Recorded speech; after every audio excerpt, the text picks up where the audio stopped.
Pembina Pipeline, part 1 of the Pipeline series. Pembina Pipeline is a Canadian midstream giant and has paid uninterrupted dividends for 20 years. Currently, there's over 5% dividend yield with quarterly payouts. But how stable is the business model and where do I see buyback zones? Let's take a look at it together now. Pembina Pipeline operates an extensive network of pipelines, gas storage facilities, and processing plants. The segments include transportation of oil, gas, and liquefied gas across Canada. Facilities, storage, fractionation and gas processing, marketing and new ventures, trading and new projects including hydrogen and renewable energies. 80% of revenues come from long-term contracts. So these are predictable and stable cash flows. That's exactly what makes Pembina Pipeline interesting to me. Predictable income and relatively independent of the current oil price. Now let's take a look at my entry price. I entered at 35 euros and 29 cents. I bought a total of 3 shares. Currently, I have an unrealized loss of about 9%, a current dividend of €1 and 86 cents. Here too, we can clearly see dividend growth over 5 years at 3.17% and over 10 years in total at 4.49%. The 52-week high and low range from 29 euros to 37. The current price is 32 euros and 29 cents. The current dividend yield is 5.48% with a payout ratio of 93% and the dividend is paid quarterly. The history. There has been no dividend cut for 21 years and in the last 3 years there was even a slight increase. The payout ratio of 94% is relatively high, but it is covered by cash flow. Pembina is not a growth rocket, but as a dividend payer it is reliable and has a solid track record. The stock is fundamentally not a bargain, but it offers a stable dividend base. Attention, new in this video for you. Today, in addition to the fundamental analysis, I will also look at a technical analysis with you. Just let me know in the comments whether you would like me to focus a bit more on technical analysis in the future, or if you prefer only fundamental analysis. Then you can see where I roughly set my buyback zone and how I determine all of this. Now let's move on to the competitor comparison. According to current fundamental data, TC Energy is overvalued and currently offers a dividend yield of 4.8%. Then we also have Gibson Energy. Here as well, it would be a fair valuation, so neither undervalued nor overvalued. Currently at 16 euros and 20 cents. Here the dividend yield is between 5 and 6%. So Pembina Pipeline is basically positioned solidly in the middle. That means we have a dividend yield of about over 5%, with payouts made quarterly. Summary, Pembina Pipeline is currently in the midfield, but stands out positively due to the combination of a solid yield plus 20 years of dividend history. Now let's move on to the financial key figures. Revenue in 2024 was 5 billion and profit was 1.2 billion. Free cash flow is positive and covers the dividend. Net debt to EBITDA is average for the sector. Cash flows are crucial and they are sufficient to cover the dividend. You can see all this data here in InvestingPro. I use this tool daily for my analysis and peer comparisons. If you want to try it out yourself, you'll find the affiliate link below in the description. As mentioned earlier, let's now take a look at a technical analysis here, showing how I would analyze it. We are currently looking at the monthly time frame, which means each candlestick essentially represents 1 month. The whole analysis is done in Canadian dollars. Of course, I'll quickly convert everything for you as well, so you can actively follow along. As I said, this is the monthly time frame. I've already marked a few important zones here. Among other things, we can see a stronger resistance here. We can see here that we've bounced off several times. So here we were sold off to the downside and here as well.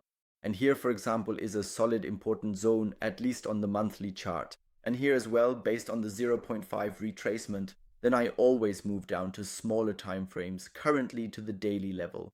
And as I said, this is the zone I mentioned earlier. That means my current plan for buying more would probably be in this area again, so at 49.02 Canadian dollars or roughly 49 Canadian dollars. If we break through this zone here, then my next entry point would be around 43.25, so in this area. And I'll just say a fire sale for me personally would be around here at 32.68. That would be at 32.68 on the Fibonacci.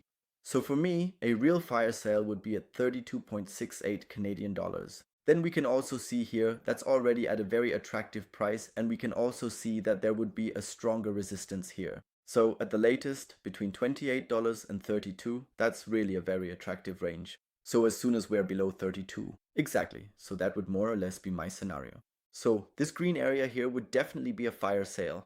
Anything below that is of course nice to have, but up to 31.8, I think we already have a very solid price there. Simply because at that point we're really well below the midpoint of the price movement by now. That would definitely be a nice buy. Now, as I said, let's convert the whole thing into euros again. I'll just take another quick look because I already did some calculations earlier. That means the current resistance at 60 Canadian dollars is roughly 41 euros, and that level has been tested several times. So this resistance here, so to speak. So now let's move on to the support zones or buyback zones. Here we have one between 47 and $48. That would be converted about 32 and 33 euros. Then at 43 Canadian dollars, which would be between 29 and 30 euros, that would be the second zone. And then between 32 and 33 Canadian dollars. That would basically be down here. Here, that would be about 22 euros converted. In general, I proceed in such a way that I stagger my purchases. That means, that is to say, whenever it's below my entry point, I always say that for a repurchase scenario, the price should be about 10% below my purchase price for it to really be worthwhile.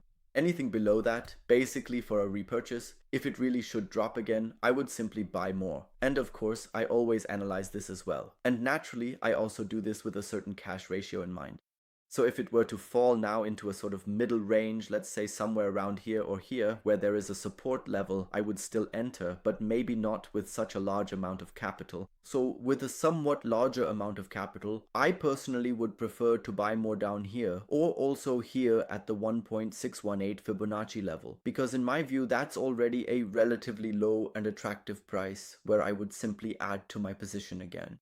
And that's how I coordinate everything, fundamentally as well as with technical analysis. Of course, all of this is often simplified by these sector rotations, sector rotation movements, or sometimes also called market cycles. For example, with oil, we know that it is usually, let's say from January or yes, from March mostly until May, or from February to May, generally cheaper to buy oil. And then, of course, most things tend to drop as well. The oil operators, everyone involved with oil, those who profit from oil usually fall along with it. And then, well, this generally applies to several factors at once. For most of the stocks that are present in this sector, accordingly. That makes the whole thing a bit easier, I would say, because I know exactly, okay, why has a sector like this crashed? Then I know, okay, oil has gone down. Or if I see now, okay, something is picking up. Why is it picking up? In the last 3 months, it was simply my shipping sector. We can take a quick look at that again. I mean, of course, it's obviously a risk, because I'm also aware that if the shipping sector were to crash, or oil as well, it would naturally drag down most of my portfolio. But over the last 3 months, here I have an ICF of 44.87% and dividends of 757.9696. Theoretically, you could also see that, yeah, my portfolio would have actually beaten the first peg over the last 3 months, so to speak. Of course not since purchase. And you can just see how massively things have gone up for me in the last 3 months, but I'll go into that again later in the course, that is, during the portfolio update. That was just a quick note, so you can understand how to maybe evaluate certain things a bit better. That's it from my side in general. If you liked this mix of fundamental data and technical analysis, I would of course appreciate it if you gave this video a like. Feel free to comment as well on whether you want to see more technical analyses or if I should focus only on fundamental analyses. The choice is up to you. At what price would you currently buy more Pembina Pipeline shares? And as always, of course, this is not investment advice, but simply my personal strategy. Investing involves risks. Be sure to do your own research. I'm looking forward to exchanging ideas with you, and I'm also already looking forward to part 2 of the Pipeline series. Until then, happy investing.